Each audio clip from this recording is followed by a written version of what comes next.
Hey guys, welcome to my channel. आज আমি বানাবো ঝরঝরে পোলাও। চলো এই পোলাও বানাতে গিয়ে কি কি লাগে উপকরণগুলো দেখে নিই আগে। প্রথমে হচ্ছে চাল।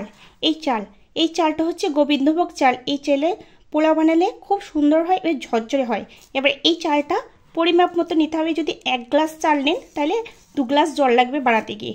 তার মানে তেজপাতা, কাঁচা লঙ্কা, এটা হচ্ছে ছোট এলাচ, লবঙ্গ, দারচিনি, নুন, किशमिश, काजू बादाम, देशी घी, चीनी और कुचो कुचो करे पेঁয়াজ করেছি।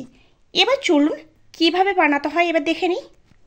চালটাকে আমি ধুয়ে 2-3 বার ধুয়ে ভালো করে ছেঁকে নিয়েছি যে জল যেন না থাকে। সেটা এইভাবে হয়েছে চালটা, যেন জল না থাকে।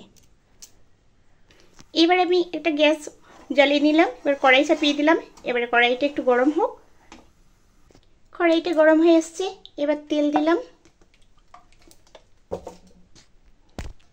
এই তেলের সঙ্গে একটু দেশি ঘি দিয়ে দিলাম। কিশমিশ, কাজু বাদাম দিয়ে দিলাম। এটা একটু ফ্রাই করে নিই। ফ্রাই হয়ে যাওয়ার পরে এগুলো সব তুলে নিই। এই গরম তেলে এবার পেঁয়াজগুলো ছেড়ে দেবো। পেঁয়াজগুলো একটু ফ্রাই করে নিই। পেঁয়াজটা একটু ভাজা ভাজা করে নিই। আর অর্ধেক পেঁয়াজটা ভাজা হয়ে গেলে অর্ধেক তুলে রেখে দেবো, কারণ যখন ভাতটা পরিবেশন করবো তার উপর ছড়িয়ে দিলে ভাতটাকে দেখতেও খুব ভালো লাগে, আবার খেতেও ভালো লাগে। দেখুন পেঁয়াজটা প্রায় ভাজা হয়ে গেছে। এবার এই পেঁয়াজটা থেকে অর্ধেক আমি রেখে দেবো। এবার এই তেলে এই এলাচ, দারচিনি এগুলো সমস্ত সব দিয়ে দেবো। তেজপাতা দিয়ে দেবো। 2-4টে কাঁচা লঙ্কা দিয়ে দেবো। একটু নাড়াচাড়ার পর এই যে চালটা ভিজিয়ে রেখেছিলাম, জল ঝরিয়ে রেখেছিলাম, এই চালটা এবার ঢেলে দেবো।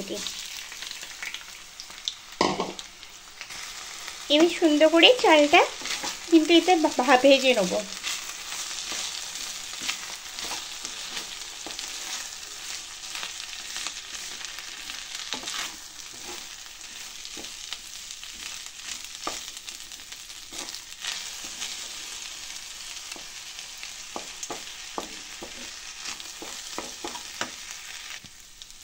চালটা যতক্ষণ না শব্দ হবে চাল ভাজার, ততক্ষণ ওকে নেড়ে ভেজে নিতে হবে। দেখুন চালটা কিভাবে ভাজছি।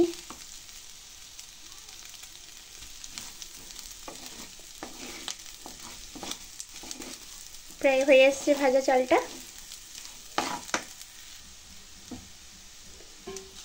এবারে এই গ্লাসে করে 1 গ্লাস চাল নিয়েছিলাম, এই গ্লাসে করে 2 গ্লাস জল দেবো এবার,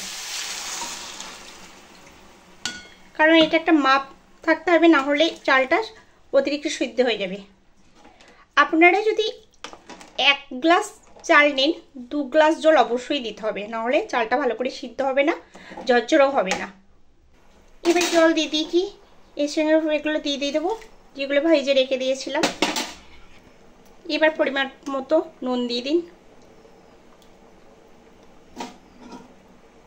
এবার একটু ফুটতে দিন, দিয়ে ঢাকনা বন্ধ করে দিন। এই দেখুন ফুটতে আরম্ভ করে দিয়েছে। এবার ঢাকনা দিয়ে দেবো।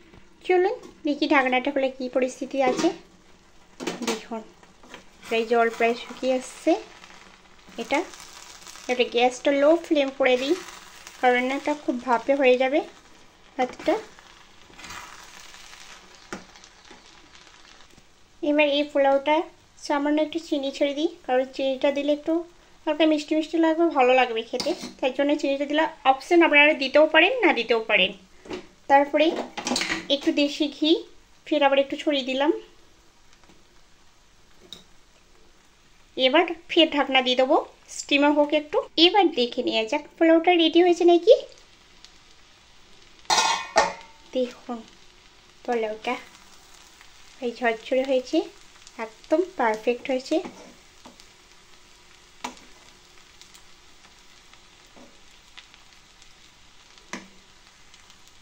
এবার চলুন পরিবেশন করুন। দেখুন এবার ঝরঝরে পোলাও রেডি। এই ভেজে রাখা পেঁয়াজগুলো রেখে দিয়েছিলাম অর্ধেক, এর ওপর ছিটিয়ে দিলাম। ছড়িয়ে দিয়ে এই জন্য দেখতে ভালো লাগবে, আবার খেতেও ভালো লাগবে। আপনারা এই পদ্ধতিতে একবার করে দেখবেন, পোলাওটা খেতে খুব ভালো লাগবে। আর খেয়ে তৈরি করে আমাকে কমেন্ট করে জানাবেন কেমন হয়েছে। ওকে, থ্যাংক ইউ, বাই বাই।